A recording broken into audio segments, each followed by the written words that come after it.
思琪姐李思琪、楊怡同埋阮兆祥等演員為新劇試造型。不過點解喺劇中被丈夫虐打嘅思琪姐未開始拍攝就已經眼濕濕，仲係咁抹眼淚嘅？唔通思琪姐咁快就投入咗角色？咁頭先呢，因為我啱啱拍完《天天天晴》，咁我過嚟呢就抹晒啲 eyeline 啊，抹晒個妝啊，嗰啲油入晒眼，跟住不停咁喺度流眼水。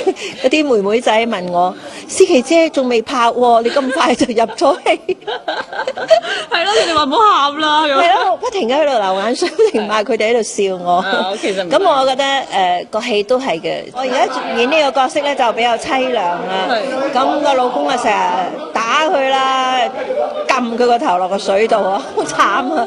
咁後尾個仔終於係睇唔過眼就殺死咗佢爸爸嘅，所以都比較 heavy 啦，好重啊氣氛。咁呢個戲大家都會睇到最多嘅係眼淚咯。飾演律師嘅楊怡雖然要背又長又多法律名詞嘅對白，都令佢有少少擔心，但係最令阿怡苦惱嘅，反而係佢喺劇中嘅一段感情戲啊！事關阿怡到而家都唔知可唔可以開花結果。我會同其中一個 case 就係馬國明飾演嘅，咁我同佢有少少就係戀上被告啊。咁其實律師係唔可以中意自己嘅 client 㗎嘛，咁但係竟然涉及咗感情咯，咁啊變咗點收科好咧？呢度就係有啲矛盾嘅，即係唔知最終會點，但係最終情歸何處咧？其實都係監製喺度構思緊。仲有一樣嘢要介紹呢個薯仔先生、薯仔頭先生。幾似薯仔而家係咪？幾似？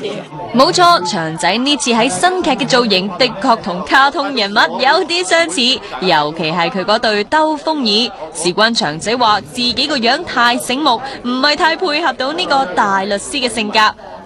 我真係好想聽下點解咯。同典型嘅大律師有啲唔同咯，咁所以咧我就做咗少少手腳喺呢個眼鏡度咧，就特意咧就去整彎曲咗佢。係喎。咁其實咧個用意就係將我個耳仔咧就係向前嘅，所以你而家感覺到個樣係咪會有啲同本身祥仔個樣有啲唔同？隻耳仔係翹咗。係啊，咁個感覺就好似個樣重咗少少，但係就可愛咗少少咯，俾觀眾一個新鮮感咯。唔好成日見到祥仔都係咁嘅樣，因為其實我好驚大家就係睇全家福睇得多咧，你當咗你係盧覓雪。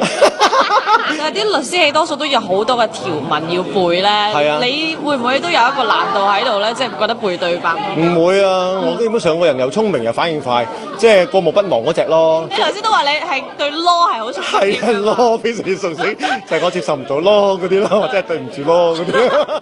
而黃浩然同埋陳展鵬喺新劇入面都係飾演律師㗎，不過佢哋喺劇集都未開拍嘅時候，就已經爭住好想同一位靚女有感情戲。邊個咁有魅力？咪就係楊怡咯。感情線方面咧，你好似有少少中意啊楊怡。有啲人就問我，咁啊其實而家監製都喺度睇佢話，你睇你做得好唔好啦？你哋做得好啊，邊個想同邊個一齊咁啊？一定 OK 啦，你開咗個頭，你講笑啦，佢講笑。唔係即係冇啊，其實而家因為其實我哋呢個戲咧，感情線或者其他嘅，可能個着墨就未必會係咁多嘅。係啱。因為主要係靠啲 case 去行過成個戲嘅。咁咧呢啲咧都留待監製去決定啦。